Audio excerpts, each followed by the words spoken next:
Bapak dan Ibu itu merasa kebingungan dengan sekian banyak materi yang diterima secara konsep, bagaimana implementasinya di sekolah gitu. Jadi hanya tahu saja, tidak ada yang berubah, atau tahu tapi bingung. Saya dapat materi ini, gimana ya cara memperoleh atau penerapannya di sekolah gitu. Yang pertama mungkin bisa terkendala fasilitas, yang kedua mungkin keterbatasan SDM gitu ya. Nah, ini yang seringkali terjadi di kelas ya, Bapak dan Ibu.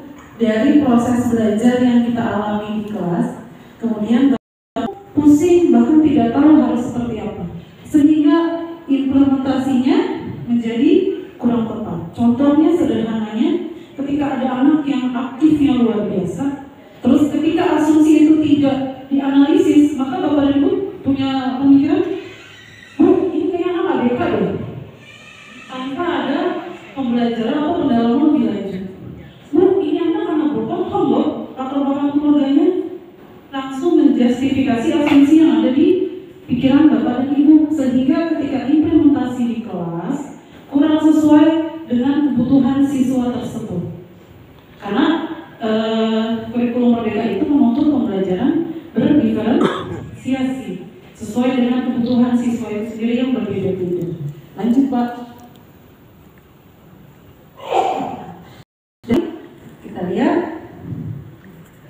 Nah, ini adalah sebuah siklus yang berputar tentang asumsi itu. Yang pertama, betul tadi didengar, diraba, dibaui atau kita cium, itu akan menjadi asumsi. Contohnya ketika hal sederhana, bau sampah nih, jangan-jangan sampah yang di belakang udah numpuk. Nah, langsung ada pemikiran seperti itu. Itu contoh sederhananya. Kemudian difilter oleh keyakinan dan pengalaman, seperti yang tadi saya kemukakan di awal. Ketika asumsi itu tidak ada pengalaman, maka Bapak dan Ibu akan bisa salah menjustifikasi mereka. Contohnya seperti tadi, dengan mudah mengatakan anak itu ABK atau background keluarganya yang notabene berbohong. Artinya orang tuanya sudah terpisah, kemudian anak itu menjadi aktif, tidak bisa diatur gitu ya. Maka Bapak dan Ibu bisa salah mengartikan itu. Jadi harus ada keyakinan, pengalaman, terus kemudian respon yang dipelajari dan akan membentuk atau menciptakan sebuah fisik. Jadi ketika kita tahu, kita bisa menilai dengan keyakinan dan pengalaman kita, maka bentuk yang keluar dari diri kita itu berupa emosi dan fisik. Contohnya ketika kita tahu, oh ini anak bukan ABK Bu, dia itu anak apa, yang aktif itu apa gaya belajarnya? Kinestetik, betul. Ini anak kinestetik Bu, nggak bisa disuruh nulis 2 halaman. Kenapa? Karena memang anak kinestetik itu seperti itu ya, nggak bisa disuruh diem, nggak bisa dikasih naskah suruh baca naskah. Dia sesuai dengan kebutuhannya. Lanjut, nah ini. Oleh karena itu kita perlu menganalisis asumsi agar dapat berfokus pada esensi dari yang dipelajari, bukan hal-hal teknis atau prosedural. Dengan begitu harapannya akan menemukan cara atau strategi baru dalam implementasi hasil belajar. Nah, jadi esensi itu bukan lagi tentang teknis ya. Jadi esensi dengan teknis itu berbeda. Lanjut Pak Ade. Nah, ini esensi itu lebih kepada hakikat, inti. Kalau prosedur atau teknis itu alat, metodenya, prosedurnya. Jadi jelas ya Bapak Ibu ya, beda esensi dengan teknis. Kalau misalkan pembelajaran atau pelatihan kita hari ini, itu esensinya apa? Esensinya apa? Pelatihan evaluasi kurikulum. Berarti esensinya adalah nilai tujuan mana? Peningkatan atau perbaikan atau refleksi evaluasi dalam satuan pendidikan. Terus teknisnya apa? Nah, metode yang kita gunakan ketika kita pelatihan di sini ada ceramah, kemudian berdiskusi kelompok, ada presentasi dan lain-lain. Itu bedanya esensi dengan teknis. Lanjut Pak. Nah, ini dalam analisis asumsi itu atau analisis berpikir itu ada alurnya.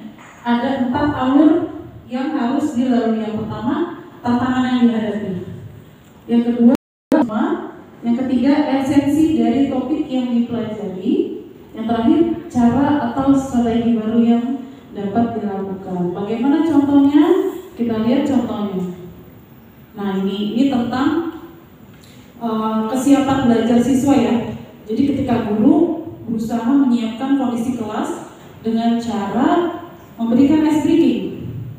Tantangannya adalah kurangnya percaya diri dalam memberikan ice breaking sebelum pembelajaran, karena murid-murid terbiasa langsung belajar saat sudah di kelas. Jadi terbiasa tidak ada ice breaking ketika mau melakukan itu, maka beberapa ibu ragu atau kurang percaya diri. Asumsi yang diamati atau yang mendasari adalah murid-murid malu untuk ikut ice breaking dan meragukan apakah ice breaking itu benar-benar bermanfaat untuk membantu murid siap menerima pembelajaran. Jadi karena sesuatu yang baru diberikan oleh guru, maka murid-murid ini juga biasanya geraknya juga agak malu karena dia tidak terbiasa dengan itu. Terbiasa langsung diberikan tugas atau langsung diberikan materi. Esensinya apa? Esensinya murid perlu dikondisikan untuk berada di gelombang alfa, sehingga lebih siap dan mudah dalam menerima pembelajaran. Jadi harus dibikin nyaman dulu di kelas sebelum ice breaking itu. Contohnya apa? Dengan mengkondisikan kelas, terus kemudian dengan mengatur tempat duduk di kelas gitu. Atau cara lain seperti cerita lucu, senam otak, olah nafas, mendengarkan musik dan sebagainya. Gitu. Kalau tidak mencoba kita tidak akan tahu. Lanjut Pak. Nah, ini adalah kegiatan refleksi yang dicetuskan oleh Profesor Dr. Graham Gibbs. Ya, ada 6 siklus dalam proses refleksi, mau refleksi diri ataupun refleksi pembelajaran atau apapun. Yang pertama dimulai dari situasi. Kita SPEAKT, SPT. S-nya apa? Situasi, perasaan, evaluasi,